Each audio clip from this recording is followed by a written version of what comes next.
What's up, everybody? We are back with another Culture Minute, and we have some amazing topics. I am Gentel Sharrie. I'm Omar Cook. You already know what time it is. 24/7 live culture. We in the building. Shout out to the fans of Culture Minute. Let's go. I am Sarina Renee, the one-stop shop. I do it all.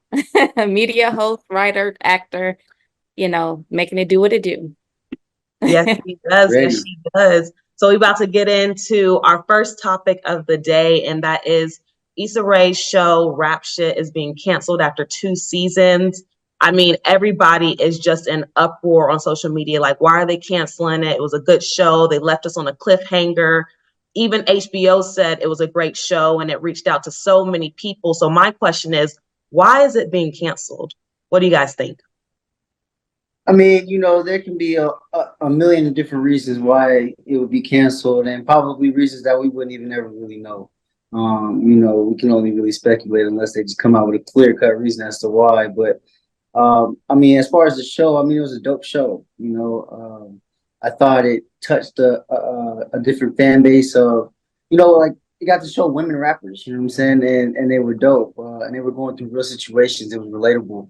The way they shot the show was unique, too, and I think that it was building a nice fan base. You know what I'm saying? I caught a few episodes, and I can say that I was very intrigued by what I was seeing. You know what I mean?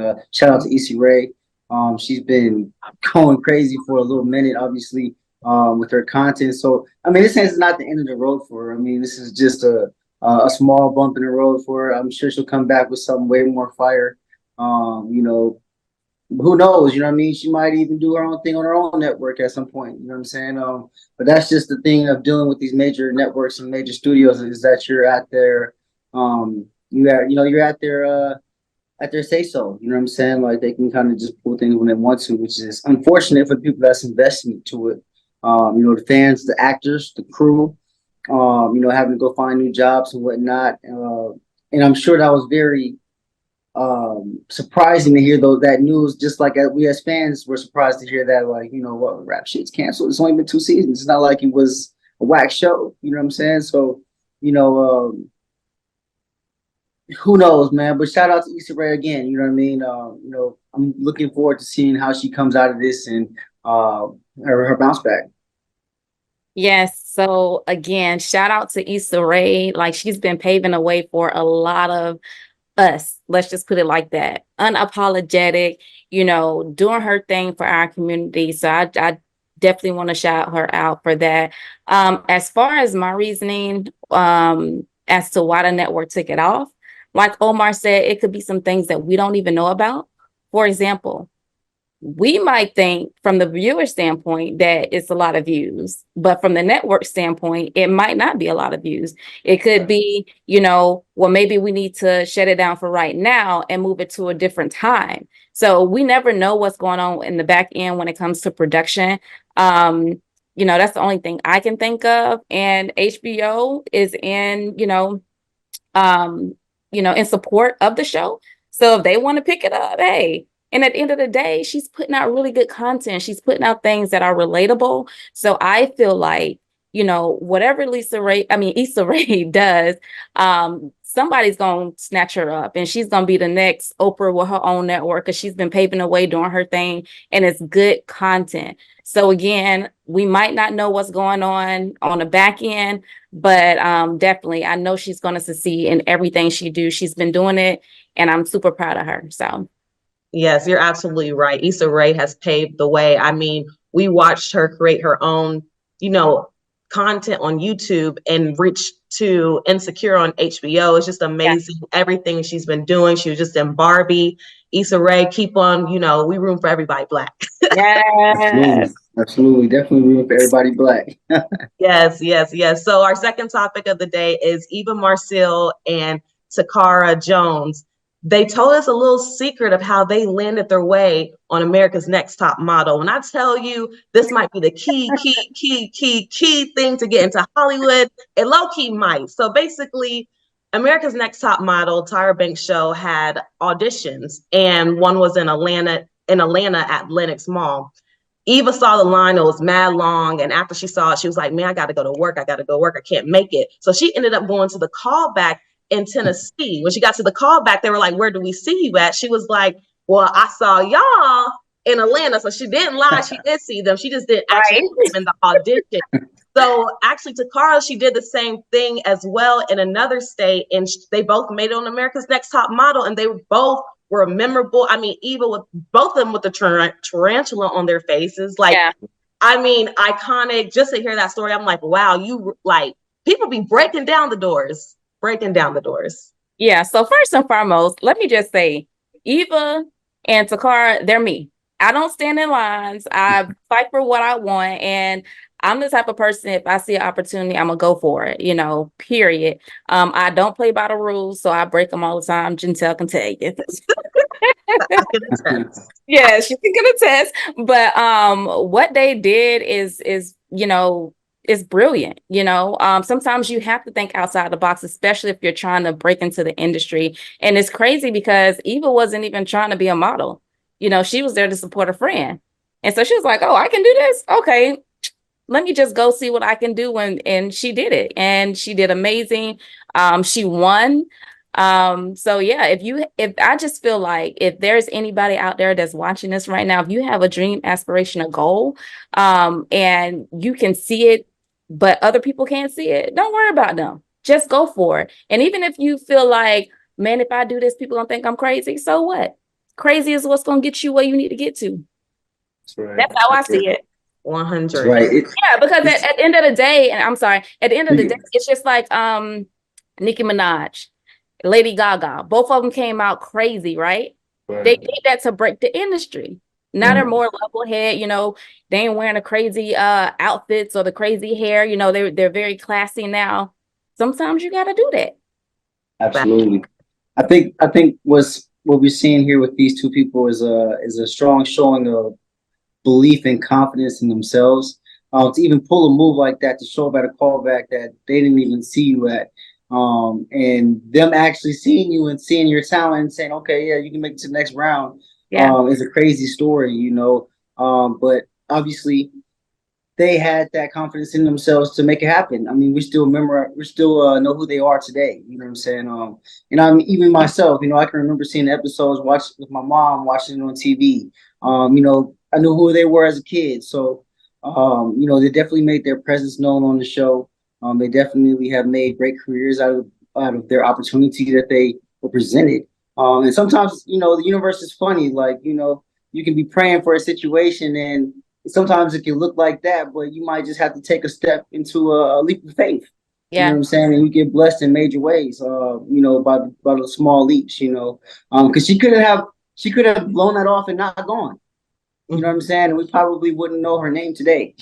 Yep. So shout out to them for even just having the courage to even, do something like that. They've been very inspirational, I would say for sure to young Black women across the world, but just people in general, you know what I'm saying? Their stories, Takara being what was seen as a plus size model at the time, and breaking those barriers down and showing that, hey, you can be a thicker model, you can have a certain look and thrive in the industry. So it was good to see their type of representation, and shout out to them for still going strong. Yes, absolutely. For sure. So the world did receive some very sad news. Martin Luther King Jr. and Coretta Scott King's son, Dexter King, sadly passed away by prostate cancer. His brother and sister did speak out, just saying like they can't find the words, and they're really heartbroken. So it's really sad to hear the news, but I know like the King's legacy will continue to live on, and I'm just going to send my prayers and condolences out to the family. Absolutely. Yeah. My condolences and my heart goes out to the King family. One thing I will say, and I might get some slack for this, but Black people, we got to get checked. We got to make sure our health is on point, and try to, nip it in the but early, I'm not saying that he didn't do that, but, it's just time for us to start eating right, making sure that we're doing the right thing for our health, So again, my condolences, the King family is big on, different movements and everything. So hopefully this movement, this particular situation will be a movement to, get checked for prostate cancer in our community, if that makes sense. Yes. Yeah, definitely. Condolences to the entire, King family. They've been a staple in the civil rights movement for a long time. And 62 is not old, so to hear news about someone dying from cancer at that age, there's still technically a lot of life that they, had to offer at that point. Definitely condolence for them. But like you said, uh, we have to take better care of our health.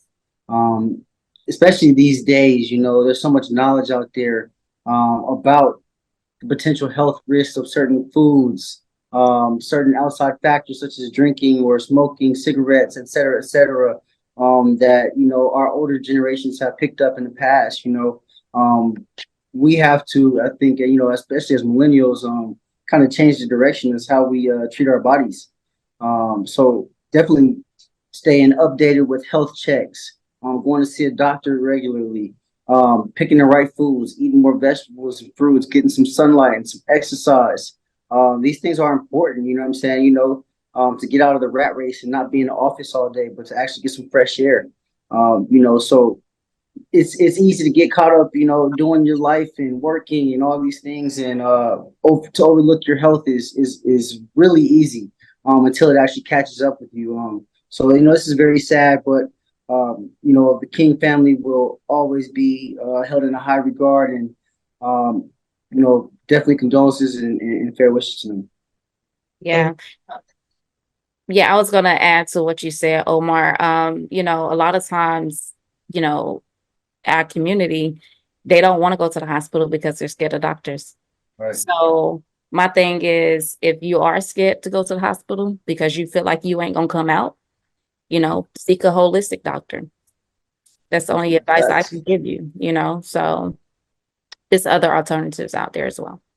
Yes. Definitely, definitely other alternatives, especially like I think in the past, like ancient cultures have taught things about using nature as healing practices, so I think more people are becoming in tune with those types of things as well, for the people that are scared to obviously go to hospitals and whatnot. You know what I'm saying? Yeah. Yes. So we're going to take a quick little break and give a shout out to our sponsors, 24/7 Live Culture.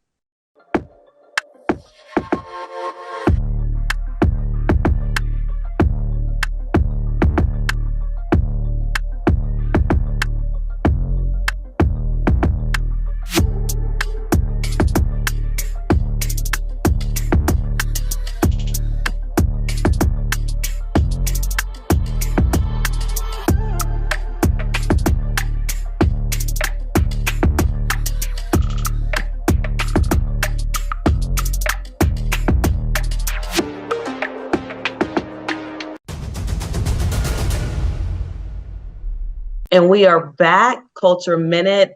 Our next topic is Marlon Wayans. He is starring in a horror film by Jordan Peele called GOAT. I'm actually excited to see Marlon in this film just because, we always see him playing like very funny roles, but recently he has gotten into his very dramatic, theatrical, really like gun-ho roles like Fresh Prince of Bel-Air, the spinoff, when he's playing Will's father. He really taps in, and I can't wait to see him bring that type of character to life, just to show people like I'm more than just a comedian. So I know it's going to be really good, especially with Jordan Peele's name on it with Marlon, and there's no telling who else is going to be a part of the cast. Mm-hmm. I definitely look forward to seeing this movie, man. Marlon Wayans is an actor, you know what I'm saying? Outside of the comedy roles that we've seen him in, always playing the funny kind of goofy guy. I think for him, it really doesn't matter. In this case, he has shown that he can play the dramatic role, as we saw in The Fresh Prince. He played a great role in that, as Will's dad. So I think him teaming up with to make this movie is going to be top tier. Like black horror is hot, you know what I'm saying? So we want to see some realistic black horror films.